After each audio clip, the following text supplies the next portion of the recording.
رسول کو کافروں نے قتل کر دیا تو نبی اکرم صلی اللہ تعالی علیہ وسلم نے ارشاد فرمایا میرے عثمان کو کافروں نے قتل کیا تو لہذا میں تم سب سے بیعت لیتا ہوں. کون ہے جو قصاص عثمان کے لیے میرے ہاتھ پر بیعت کرتا؟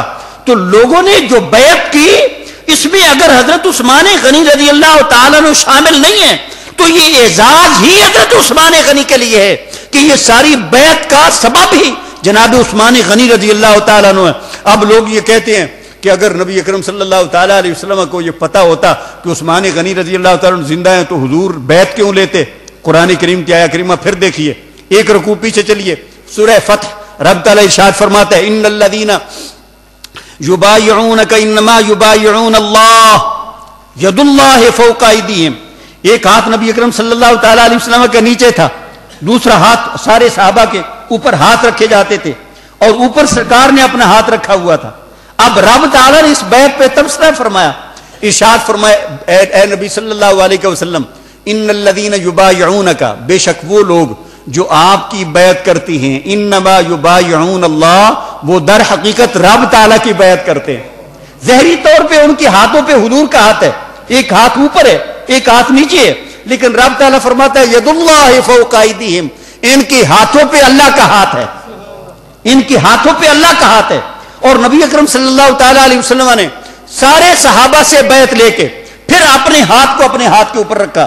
آپ نے ارشاد فرمایا ہادی بیعت عثمان، یہ میں عثمان غنی کی طرف سے بیعت لیتا ہوں.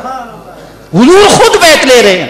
اور حضرت انس فرماتے ہیں جب حضور اکرم صلی اللہ تعالیٰ علیہ وسلم نے عثمان غنی رضی اللہ تعالیٰ کی طرف سے بیعت لی تو ہم میں سے ہر آدمی جناب عثمان کی قسمت پر رشک کرتا تھا، اے عثمان کہاں تیرا ہاتھ اور کہاں رسول اللہ کا ہاتھ؟ رسول اللہ کا کتنا اعتماد ہے، رسول اللہ صلی اللہ علیہ وسلم کو کتنا اعتماد ہے کہ عثمان غنی وہاں پر موجود نہیں ہے، لیکن نبی اکرم صلی اللہ تعالیٰ علیہ وسلم اس کے باوجود ان کی طرف سے بیعت لے رہے ہیں.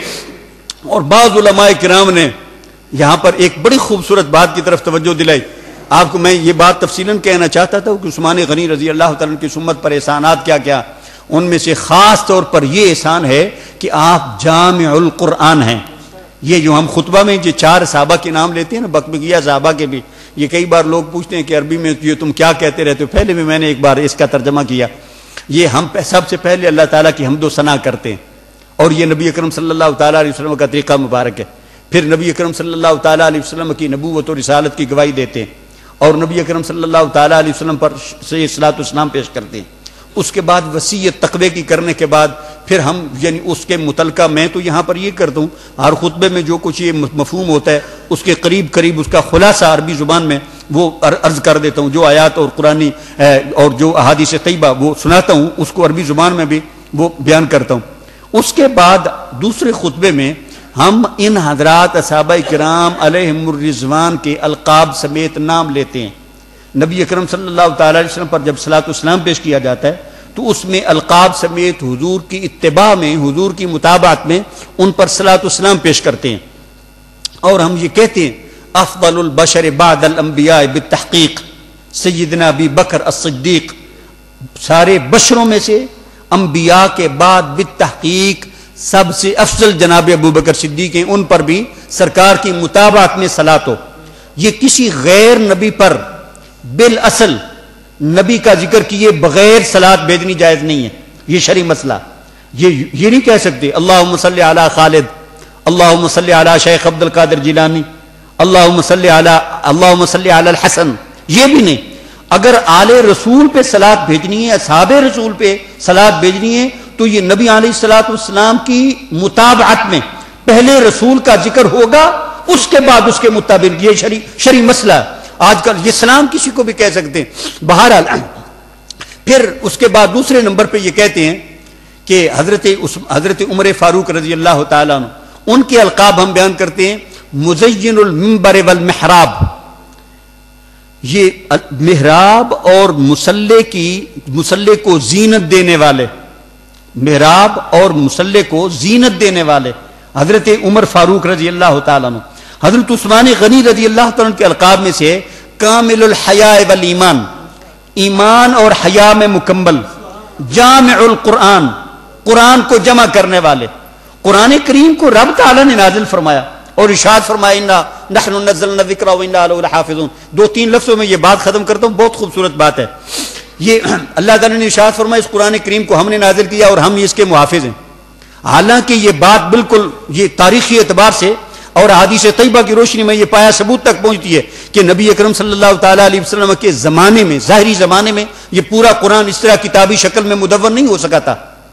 یہ حضرت عثمان غنی رضی اللہ تعالیٰ یا حضرت ابو بکر صدیق کے زمانے میں ایک اس کی کاپی ہوئی, بعد میں اس کی تشہیر جو ہے حضرت عثمان غنی رضی اللہ تعالیٰ کے زمانے میں ہوئی, اور حضرت حذیفہ بن یمان رضی اللہ تعالیٰ یہ روایت ہے بہت بڑی. لیکن میں صرف یہ بات کہنا چاہتا ہوں یہ اختصار کے ساتھ, یہ حضرت عثمان غنی رضی اللہ تعالیٰ کے حوالے سے آج یہ قرآن جمع ہو رہا. حالانکہ قرآن کی حفاظت اللہ تعالیٰ نے اپنے ذمہ کرم پر لی, تو اب رسول اللہ صلی اللہ تعالیٰ علیہ وسلم کا یہ بیعت کے موقع پر اپنے ہاتھ کو عثمان کا ہاتھ قرار دینا اور اللہ تعالیٰ کا حضور کے ہاتھ کو اپنا ہاتھ قرار دینا, یہ محض اتفاق نہیں ہے کہ ایک سانیہ ہو گیا, بلکہ میں سمجھوں یہ سب کچھ پری پلان ہے کہ آج رسول عثمان کے ہاتھ کو اپنا ہاتھ قرار دے اور میں اللہ رسول کے ہاتھ کو اپنا ہاتھ قرار دوں, تاکہ کل جب عثمان غنی قرآن کریم کی تدوین مکمل کرے تو میں نے جو وعدہ فرمایا ہے کہ میں ہی اس قرآن کا محافظ ہوں, میرا وعدہ امت کے لیے مکمل ہو جائے. یہ کتنی بڑی بات تھی, کتنی بڑی اس کے اندر حکمت تھی جس سے ہم لوگ ناشنا. اور میں آخر میں صرف یہ کہنا چاہوں گا کہ احباب ذی وقار, اگر ہم ان حضرات صحابہ کرام سے اپنا اعتماد اٹھا لیں گے تو پھر اس قرآن کے متعلق سوچنا پڑے گا کہ جن ہاتھوں کے ذریعے سے قرآن آیا کہیں انہوں نے اس کے اندر خیانت نہ کر دی ہو. وہ تو لوگ جنہیں ہم منافق کہیں, خائن کہیں, معاذ اللہ بہت کچھ کہیں, یہ تو میں نے چھوٹے چھوٹے لفظ, ورنہ تبرہ تولا میں لوگ ہاتھ سے تجاوز کر جاتے ہیں اور اسی کو وہ حب اہل بیت سمجھتے ہیں. میں نہیں یہ سمجھتا. نبی اکرم صلی اللہ تعالیٰ علیہ وسلم کے اہل بیت کی عزت کرو اس لیے کہ وہ حضور کے اہل بیت ہیں, حضور کے صحابہ کی عزت کرو اس لیے کہ وہ حضور کے صحابہ. ہمارے لیے تو وجہ معیار, وجہ محبت, وجہ تعظیم صرف اور صرف تعلق بالرسول ہو. اور میں یہ بات کہا کرتا ہوں نبی اکرم صلی اللہ تعالیٰ علیہ وسلم کا چچا ہے ابو لہب, لیکن ہمارا اس کے ساتھ کوئی تعلق نہیں ہے اس لیے کہ وہ حضور کا غلام نہیں ہے. لیکن حضرت بلال وہ رنگ کا کالا ہے, دوسرے ملک سے آیا, اس کی نسل بھی حضور کی نہیں ہے, وہ حبشہ کا رہنے والا, لیکن وہ ہمارے لیے کیوں قابل احترام ہے؟ اس لیے کہ وہ حضور کا غلام ہے. اصل ہمارے تعلق کا معیار نبی اکرم صلی اللہ تعالیٰ علیہ وسلم کی غلامی ہو. اللہ تعالیٰ مجھے اور آپ کو اسلام کے سچے عقیدے اہل سنت و جماعت پہ قائم رکھے, اسی پر رب تعالیٰ موت عطا فرمائے اور اسی عقیدے والوں کے ساتھ رب تعالیٰ ہمارا حشر فرمائے. وما علیہ